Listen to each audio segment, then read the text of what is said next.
제가 20대 초반 시절의 이야기를 해보겠습니다. 그 당시에 군대 전역을 해서 한참 머리가 뜨거워 연애도 하고 싶고 여자친구도 갖고 싶었던 적이 있었지요. 그런데 처음 만난 여자친구한테 크게 대인 부분이 있다 보니 그 이후에는 그냥 열려있는 만남을 더 추구했어요. 그렇다 보니 자연스럽게 저보다 나이가 많거나 하는 연상의 여자의 경우 크게 관심을 가져본 적이 없습니다. 특히나 당시에 제가 20대 초반의 나이다 보니 앞자리 숫자까지 다른 사람을 만날 일은 없었거든요. 통제된 환경인 군대에서 나오니 사회의 자유를 느끼고 싶어서 학교로 곧바로 복학하고 싶지는 않았습니다. 모처럼인데 자유를 느끼고 싶었지요. 사실 지금 생각하면 방종에 가까운 행동이었겠지만 아무튼 학교에 복학을 하지 않고 놀러 다니기만 하고 있으니 집에서는 당연히 제 용돈부터 끊어버렸습니다. 돈 없이 어떻게 여자를 꼬시고 술을 마시겠습니까? 그래서 결국 돈이 부족해져서 아르바이트를 구하게 되었습니다. 그런데 막상 아르바이트를 구하다 보니 저랑 맞는 일이 없더군요. 평일은 좀 쉬더라도 불금이나 불토에는 강남이나 홍대 같은 데 가서 헌팅도 하고 해야 하는데 웬만한 아르바이트는 저에게 주말 출근을 강요했습니다. 저도 그날은 양보할 수 없었지요. 평일에도 여자를 만나면야 충분히 만나겠지만 토요일은 모두가 다 놀러 나오는 만큼 홈런을 칠 확률이 더 높았거든요. 그러다 일자리를 추리다가 회사를 하나 발견하게 들어가게 되었습니다. 회사다 보니 사실 제가 복학을 하게 되면 일을 그만둬야 하는데 당장 직원이 필요하다 보니 회사 쪽에서도 저를 필요로 해서 일을 하게 되었습니다.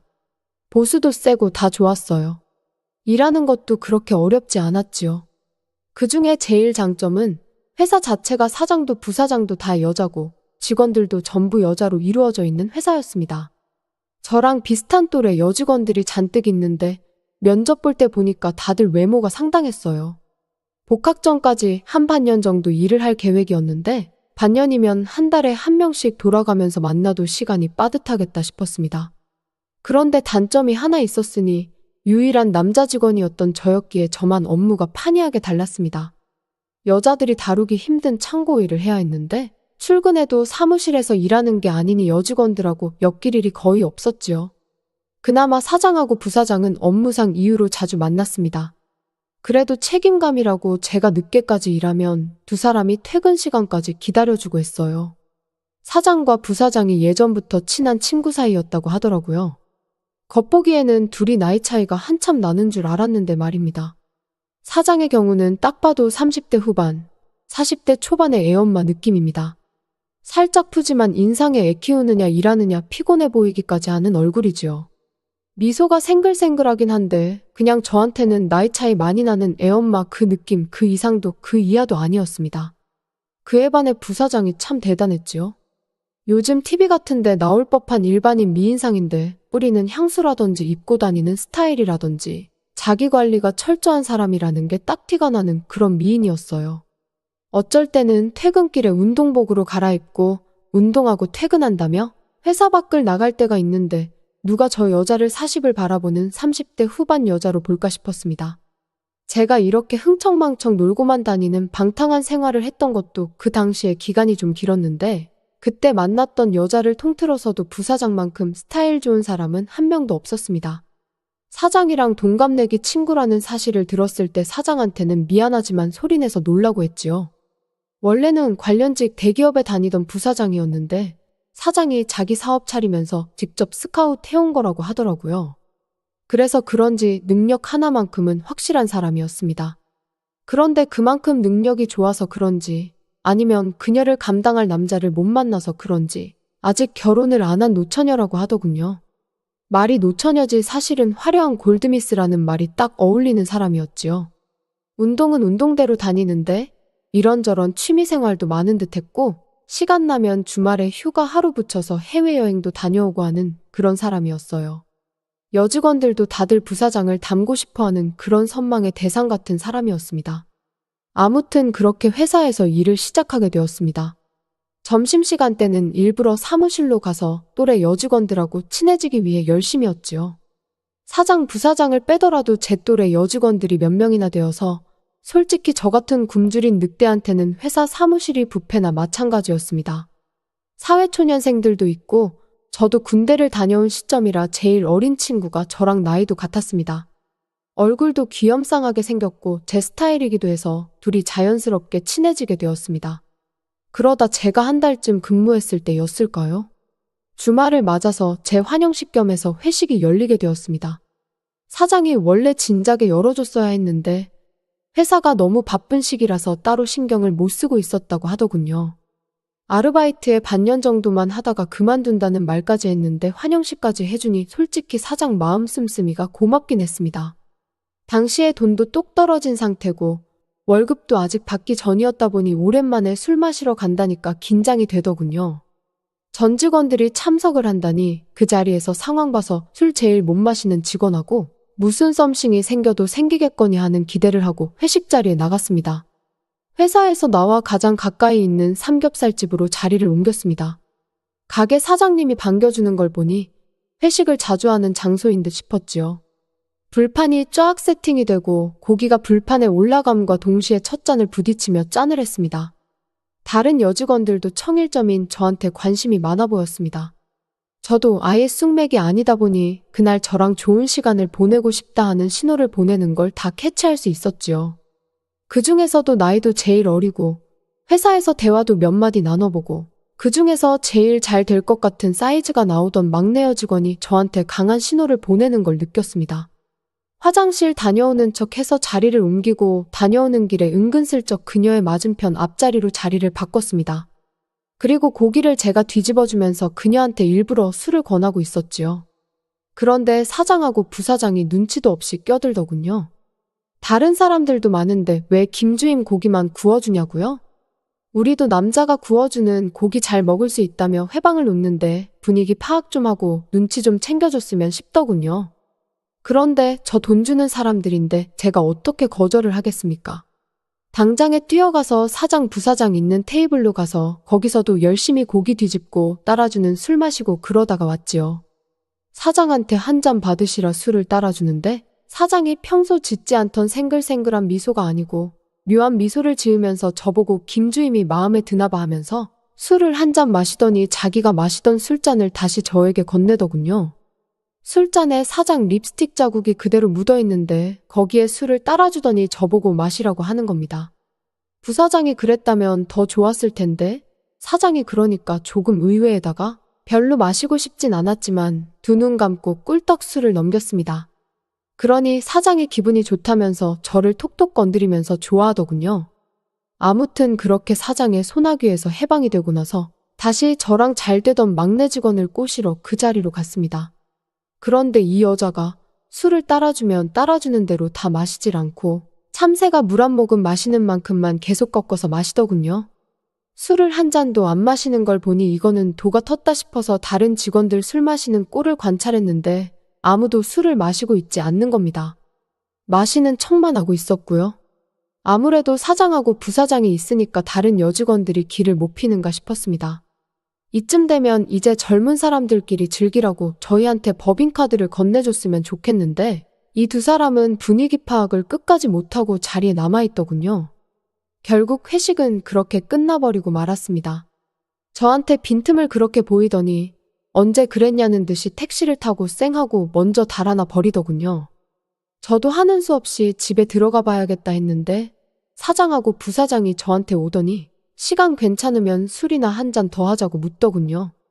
저는 오랜만에 술 마신 게 좋았기도 하고 이대로 집에 가기엔 아쉽기도 해서 알겠다 하고 따라갔습니다. 이 차는 번화가로 이동해서 조금 젊은 분위기의 술집으로 이동하게 되었습니다. 다름이 아니라 할 말이 있어서 불렀다고 하면서 저보고 일 잘해주고 있어서 고맙다고 하더군요. 제가 복학을 해야 해서 그만둔다는 게 아쉬울 정도로 일을 잘하고 있다고요. 그래서 나중에라도 복학하면 되는 시간마다 와서 아르바이트 하듯이 일을 할 생각은 있느냐 하면서 그런 이야기를 묻더군요. 한참 이야기하고 있는데 사장 핸드폰으로 전화가 한 통 걸려오더라고요. 사장 얼굴이 이내 심각해져서는 아이가 아파서 병원에 잠깐 다녀와 봐야겠다며 자리를 비웠습니다. 그러면서 부사장에게 법인카드를 건네주고 가더라고요. 난데없이 계획에 없던 노처녀 부사장과 저 단 둘만의 술자리가 시작되게 되었습니다. 사실 저도 일을 거의 혼자 하다시피 해서 접점이 없으니 둘이서 마땅히 할 이야기가 없더군요. 술도 조금밖에 안 마셨는데 이대로는 술도 술대로 못 마시고 시간은 시간대로 날리는 거 아닌가 하는 생각이 들었어요. 친구들을 불러 따로 자리를 만들자니 시간이 애매해서 그러기 힘든 상황이었고 또 법인카드를 건네받는 걸 봤으니 솔직히 조금 비싼 술을 먹어도 되지 않겠나 싶었습니다.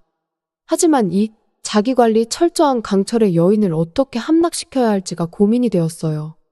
그런데 자기관리 철저한 사람들이 그렇듯 자존감이나 자부심이 대단한 편인데 자존심을 건드려보면 어떻겠나 하는 생각이 들었습니다. 그래서 부사장한테 제가 주량이 상당한데 젊은 남자랑 술 마셔도 감당 가능하겠느냐는 식으로 조금 깐죽대면서 떠봤지요. 그러니 그녀가 제 생각대로 발끈해서는 어디 한번 얼마나 잘 마시는지 보자면서 자기도 운동 때문에 안 마셔서 그렇지 원래 술을 잘 마신다고 하더군요. 이미 2차 자리까지 와 있는 상황이었는데 부사장을 데리고 평소에 비싸서 못 먹어본 양주나 칵테일 같은 거 마셔본다고 여기저기 돌아다니면서 8차까지 자리를 옮겼습니다. 8차는 다시 평범한 술집으로 들어와서 간단한 안주에 소주로 돌아왔고요.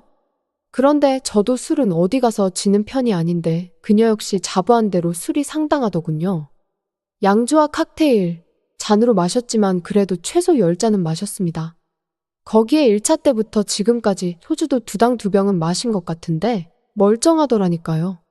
하지만 그래도 그 정도 술이 들어가니 찔러도 피 한 방울 나올 것 같지 않던 그 콧대 높은 부사장도 쓸쓸했던 말을 또 한다던가 혀가 살짝 꼬인다던가 하면서 빈틈을 보이기 시작하더군요. 그러더니 꺼낸다는 말이 저한테 김주임이 어디가 마음에 들어서 그렇게 추근덕대냐 묻는 겁니다. 그때 부사장과 내가 오늘 뭔가 있겠구나 하는 촉이 딱 와서 부사장을 긁어놓듯이 넉살 좋게 깐죽대며 대답을 이어갔지요. 그랬더니 부사장이 생각지도 못한 말을 하는 겁니다.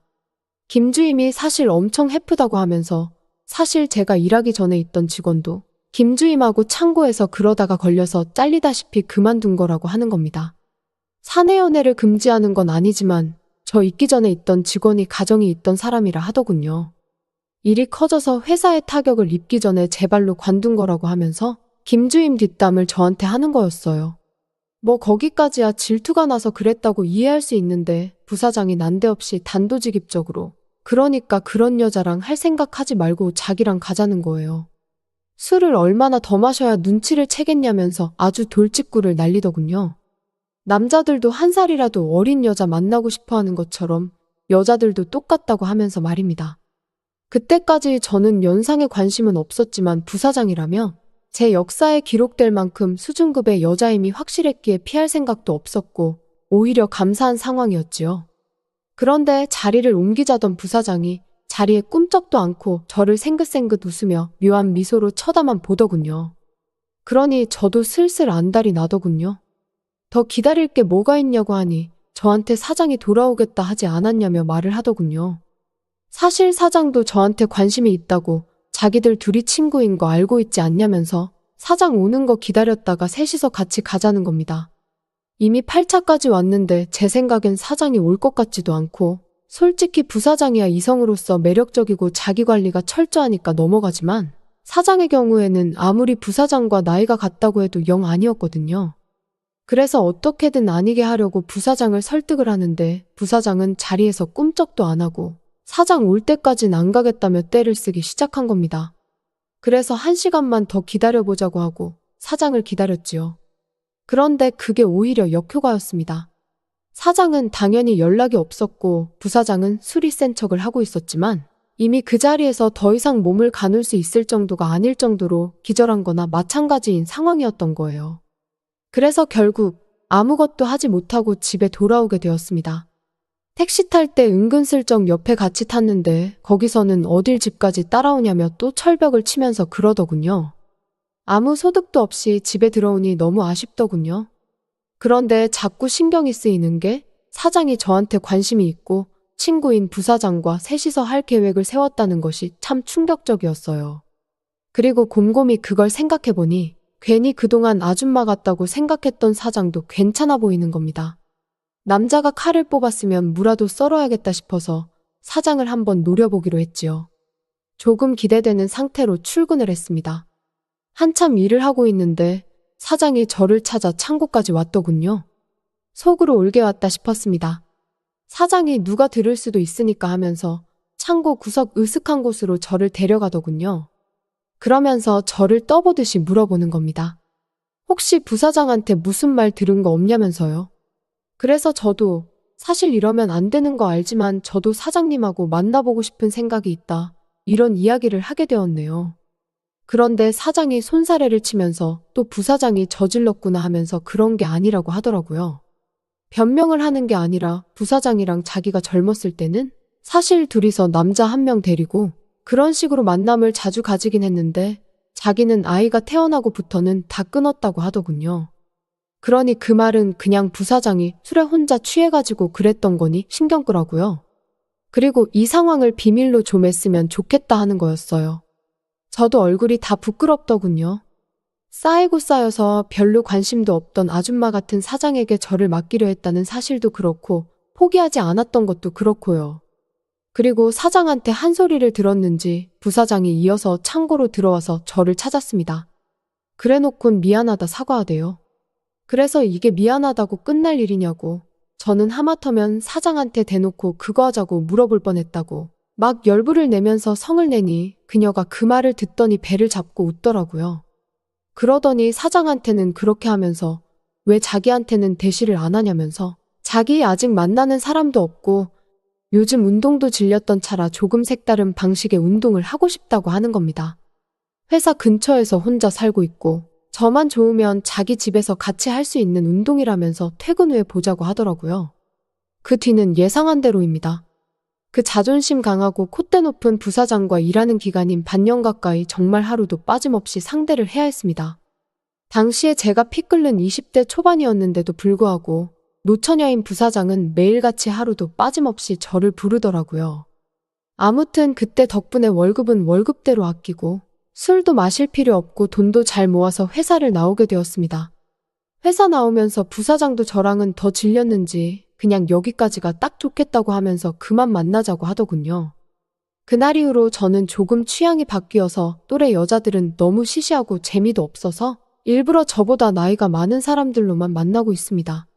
그래서 덕분에 30대 후반이 다 돼가는데 아직도 결혼을 하지 못했네요.